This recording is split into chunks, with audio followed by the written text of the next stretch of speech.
சாம் college senior, அதே காலேஜில் KP junior. காலேஜில் டெய்லி பார்த்தாலும் பேசினதே கிடையாது. கேபி சைலண்ட்டாக சாம் மேலே ஒரு கண் இருக்குது. ஒரு நாள் ஃபேஸ்புக்கில் அவன் ஐடியை தேடி ஃப்ரெண்ட் ரிக்வெஸ்ட் அனுப்பினான். அதுக்கப்புறம் ரொம்ப நாள் வெயிட் பண்ணான். ஒரு நாள் ஈவினிங் டிங் ஒரு சத்தம் வந்தது. என்னன்னு பார்த்தா சாம் அந்த ரிக்வெஸ்ட்டை அக்செப்ட் பண்ணிட்டான். கேபி ஃபோனை கையில் டைட்டாக பிடிச்சிட்டு பெட்லேருந்து டக்குன்னு கீழே குதிச்சு சுற்றுன்னு சுற்றுறா சந்தோஷத்தில். கொஞ்ச நேரத்தில் அந்த சந்தோஷம் டபுளாக ஆகிற மாதிரி சாம் ஃபஸ்ட் மெசேஜ் ஹாய் அப்படின்னு அனுப்பிச்சிருக்கான். அந்த ஒரு வார்த்தையில் கேபி ஹார்ட் பீட் ஒரு 100 மீட்டர் ரேஸ் ஓடின மாதிரி ஒரு சந்தோஷம். அதுக்கப்புறம் சேட்டிங் ஆரம்பிச்சுது. சாம் கேட்குறான், நீங்கள் ஃபஸ்ட் இயர் தானே? கேபி அதுக்கு, நீங்கள் என் சீனியர் தானே எனக்கு தெரியும் சிரிச்சுக்கிட்டே சொல்கிறா. பேசுனாங்க, சிரிச்சாங்க.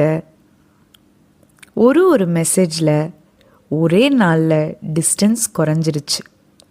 ஃபோன் ஸ்க்ரீனை பார்த்துட்டு கேபி தன்னையே மறந்து சிரிச்சுக்கிட்டு இருக்கா. இது காதலா இல்லை அட்ராக்ஷனான்னு அவளுக்கே தெரியல.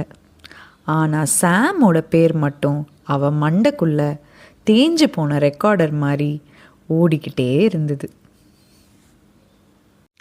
சாம் காலேஜ் சீனியர், அதே காலேஜில் கேபி ஜூனியர். காலேஜில் டெய்லி பார்த்தாலும் பேசினதே கிடையாது. கேபி சைலண்ட்டாக சாம் மேலே ஒரு கண் இருக்குது. ஒரு நாள் ஃபேஸ்புக்கில் அவன் ஐடியை தேடி ஃப்ரெண்ட் ரிக்வெஸ்ட் அனுப்பினான். அதுக்கப்புறம் ரொம்ப நாள் வெயிட் பண்ணான். ஒரு நாள் ஈவினிங் டிங் ஒரு சத்தம் வந்தது. என்னன்னு பார்த்தா சாம் அந்த ரிக்வெஸ்ட்டை அக்செப்ட் பண்ணிட்டான். கேபி ஃபோனை கையில் டைட்டாக பிடிச்சிட்டு பெட்லேருந்து டக்குன்னு கீழே குதிச்சு சுற்றுன்னு சுற்றுறா சந்தோஷத்தில்.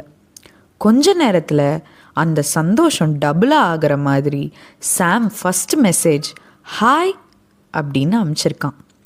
அந்த ஒரு வார்த்தையில் கேபி ஹார்ட் பீட் ஒரு 100 மீட்டர் ரேஸ் ஓடின மாதிரி ஒரு சந்தோஷம். அதுக்கப்புறம் சேட்டிங் ஆரம்பிச்சுது. சாம் கேட்குறான், நீங்கள் ஃபஸ்ட் இயர் தானே? கேபி அதுக்கு, நீங்கள் என் சீனியர் தானே எனக்கு தெரியும் சிரிச்சுக்கிட்டே சொல்கிறா.